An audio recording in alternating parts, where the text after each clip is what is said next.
31 দফার মাধ্যমে এই দেশ আগামী দিনে পরিচালিত হবে ইনশাআল্লাহ। 31 দফাকে মানুষের কাছে ছড়িয়ে দেবেন। এখন হঠাৎ পেয়ার পদ্ধতি শুরু হয়েছে। আমরা পেয়ার পদ্ধতি বুঝি না, সাধারণ মানুষ পেয়ার পদ্ধতি বুঝি না। বেশিরভাগ বিরোধী অনেক রাজনৈতিক দলের সাথে আলোচনা করে এই 31 দফা প্রস্তুত করেছেন। 31 দফা হল আমাদের বিএনপির আগামী দিনের রাষ্ট্র পরিচালনার রূপরেখা। 31 দফার মাধ্যমে এই দেশ আগামী দিনে পরিচালিত হবে ইনশাআল্লাহ।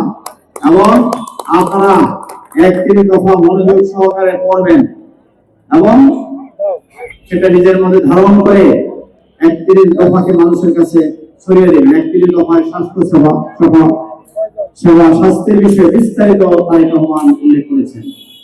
এবং আমাদের এই 31 দফাতে কৃষকের বিষয়ে বক্তব্য আছে, কথা আছে এবং আমাদের সুশাসনের বিষয়ে উল্লেখ আছে, যুবকদের বিষয়ে উল্লেখ করেছে, মুক্তিযোদ্ধাদের উল্লেখ করেছে, আমাদের মহিলাদের বিষয়ে উল্লেখ আছে। 31 দফা সব মশার বিরুদ্ধে সুরক্ষা দিতে এলো বসুন্ধরা এক্সট্রিম অ্যারোসল। মশার বিরুদ্ধে এক্সট্রিম সুরক্ষা বিস্তারিতভাবে সব হয়েছে। তারপরে বিএনপি বিভিন্ন রাজনৈতিক দলকে বলেছেন সংস্কার একটি চলমান প্রক্রিয়া। আজকে একটি গোষ্ঠী পেয়ার পদ্ধতি নিয়ে, আপনারা পেয়ার পদ্ধতি কি আপনারা বুঝেন? পেয়ার পদ্ধতিতে তারা 16 বছর আন্দোলনে এই জামাত ইসলাম বিভিন্ন রাজনৈতিক দল একসাথে ছিলেন। পেয়ার পদ্ধতি নিয়ে কোনোদিন কথা বলে নাই কেউ। কি বলেছে? আমরা একটা সুন্দর, যেভাবে আমরা পূর্বে ভোট দিয়েছি তত্ত্বাবধায়ক সরকারের মাধ্যমে, আমার ভোট আমি যাতে দিতে পারি সেই ব্যবস্থার জন্য দীর্ঘ আন্দোলন হয়েছে। এই আন্দোলনে হাজার হাজার লোক মানুষ নির্যাতিত হয়েছে, বলেছি।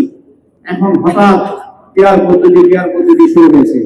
আমরা পেয়ার পদ্ধতি বুঝি না, সাধারণ মানুষ পেয়ার পদ্ধতি বুঝি না। আমি অনুরোধ করব ওই সকল রাজনৈতিক দলকে এই সকল বক্তব্য বাদ দিয়ে আপনারা দ্রুত নির্বাচনের রোডম্যাপ ঘোষণা হয়েছে।